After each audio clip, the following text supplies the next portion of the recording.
Daniel Newell. Daniel Newell is a poet from Springfield, Missouri. He graduated from Missouri State with 3 undergraduate degrees in creative writing, theater, and philosophy, and a graduate degree in English literature, creative writing. Daniel just moved back from California, and we're so happy to have him back in town. He is currently pen pals with former poet laureate Donald Hall, which just is the quintessential introduction for Daniel. So please help me welcome Daniel Newell.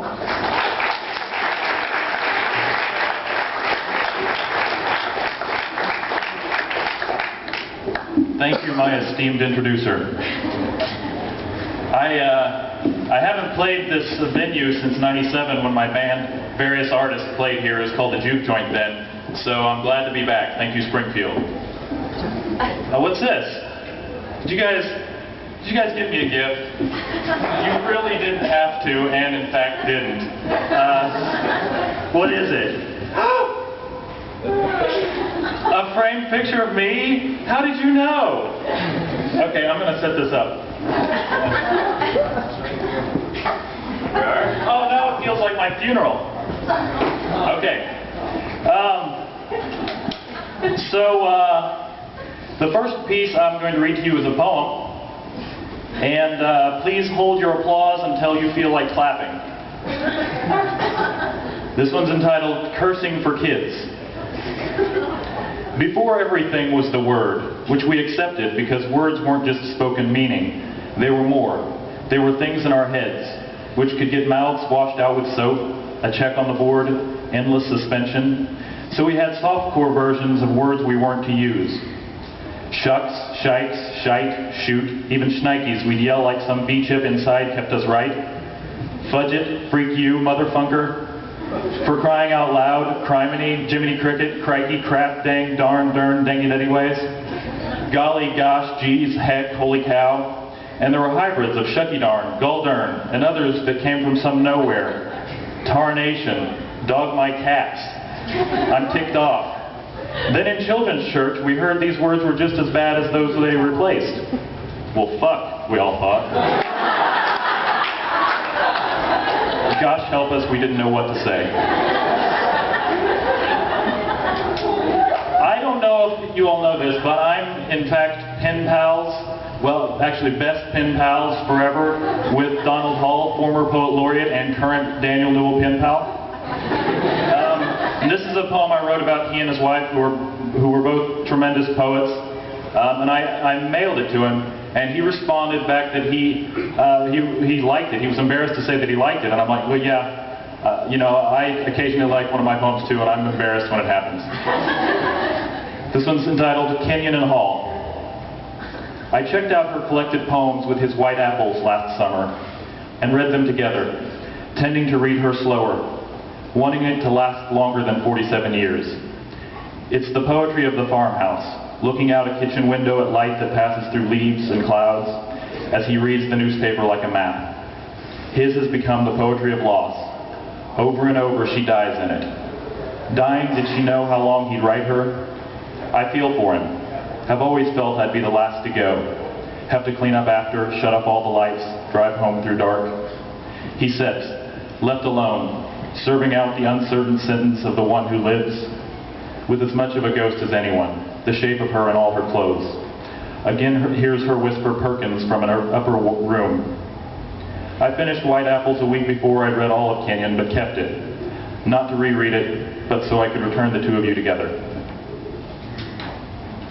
Oh. Actually, he said that too. That was one of his reactions.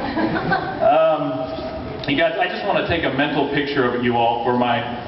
I do a lot of scrapbooking in my head. And so I have a memory book in my mind. So if everyone could just scooch together a little, there, yeah, that's good. There we go. Thank you, poser. All right. This poem's entitled The Couple.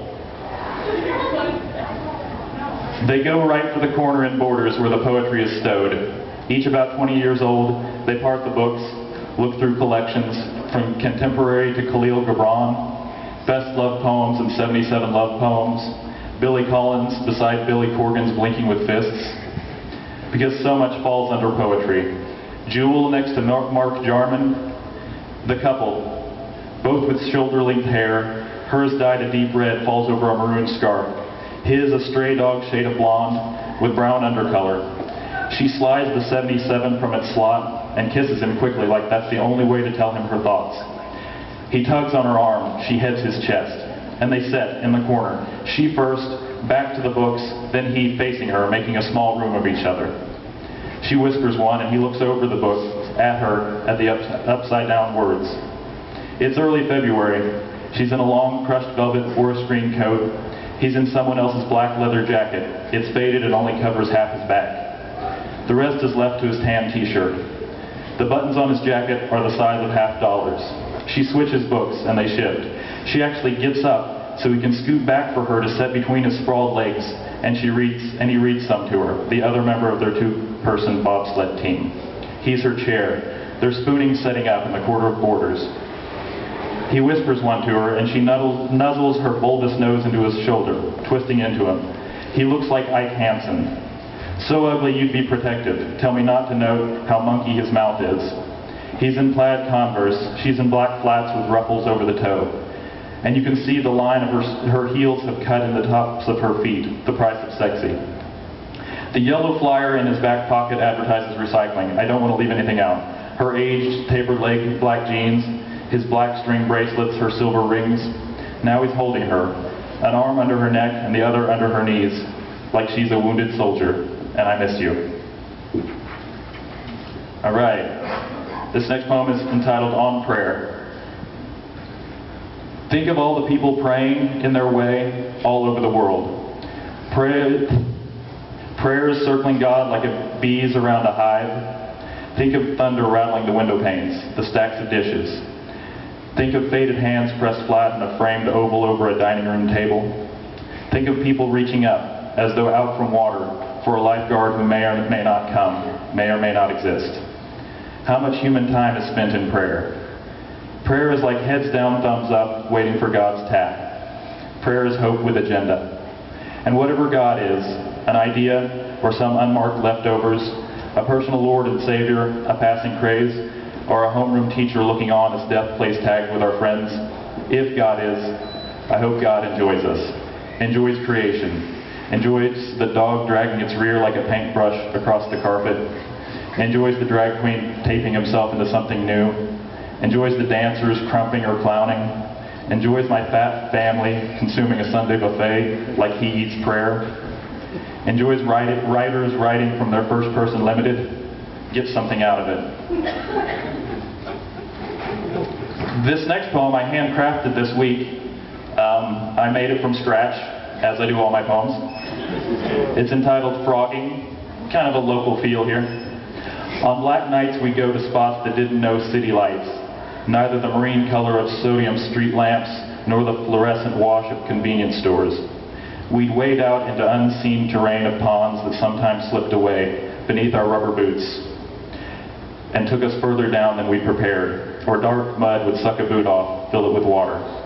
Our Rayovac flashlights had white switches, and we'd pan out across the ripples that reflected our light, looking for something else to shine back. No lighthouse, but at the edge of the water still. If they wouldn't look, we couldn't find them. The 2 dimes of their eyes, the glass that reflected what we gave them back. There was sport in it, the sprite hand that had to outleap a frog to catch it, the nylon feed sack in the other hand filled with frogs that shaped the bag with their redundant jumps. Watching is a type of defense, but those who outlived the night did so by closing their eyes, letting it pass over. Others died how people are said to, seeing a light, going into it. Thank you.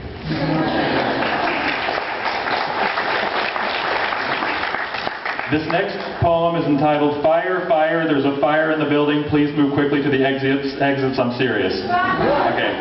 Actually, it's called To the Living. Maybe someone saved your life sometime. Maybe your mother avoided certain foods, or a best friend stopped you from starting a fight, like in an 80s movie that tries to correct reality, soften it up. Or some driver paid the attention you didn't. One time when I was small and needed it, my mother saved mine. Saved the van full of us. My brother, sister, aunt, and cousin. She didn't wait when the man came to the driver's door, tapped the glass with the muzzle of his pistol. She whispered with him, told him not to wake us, asked him to put the gun away, to let it poke out the pouch of his hoodie. I don't know what she said to him, something I couldn't have. How she talked him down from the ledge he was on, or what she did for him, how she paid for 6 lives in the early morning dark at a rest stop outside Boston. I remember waking, her skin cool with sweat, the muffled snaps of car doors. Sorry, I didn't stick the landing there. I remember waking, her skin cool with sweat, the muffled snaps of car doors. There. Right. So this next poem is my last one, and it is dedicated to everyone here listening to it. Haircuts. The way to handle any animal buzzing that kind of warning is not to. I think of bumblebees, or beads in a rattlesnake's tail. These things mean to be left alone, as those electric shears should have been, to rust in peace from too many wet haircuts years before, and not taken to our soft spots like behind the ears where the shears would lock up and tear the hair out. It was an angry, toothy beast my mom would laugh off, knock the shears on the heel of her palm, continue on. She was saving $5, which is a good thing on its own. She'd adjust the blade with a butter knife, turning the big screw, and if it grabbed again, she'd tell me if I didn't jerk my head, that wouldn't happen. And those double D's, they still haunt me. At times during haircuts, I couldn't breathe. Sometimes the shears would go fortissimo, and no amount of knocking on palm on countertop would dim them. These haircuts were slanderous. They said awful things about me. But I preferred all the haircuts she gave to the one she gave up on, stopped in the middle of, said the clippers were done, left one side cut, one not. I will be posing for pictures with people after the reading, so just catch me.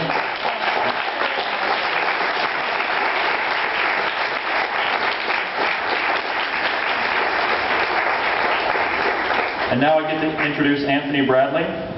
Anthony Bradley was born on the outskirts of Springfield, Missouri, and shares a home with 2 cats. He has been published in Moon City Review 2011 and the Red Ink Journal. Please help me welcome Anthony Bradley.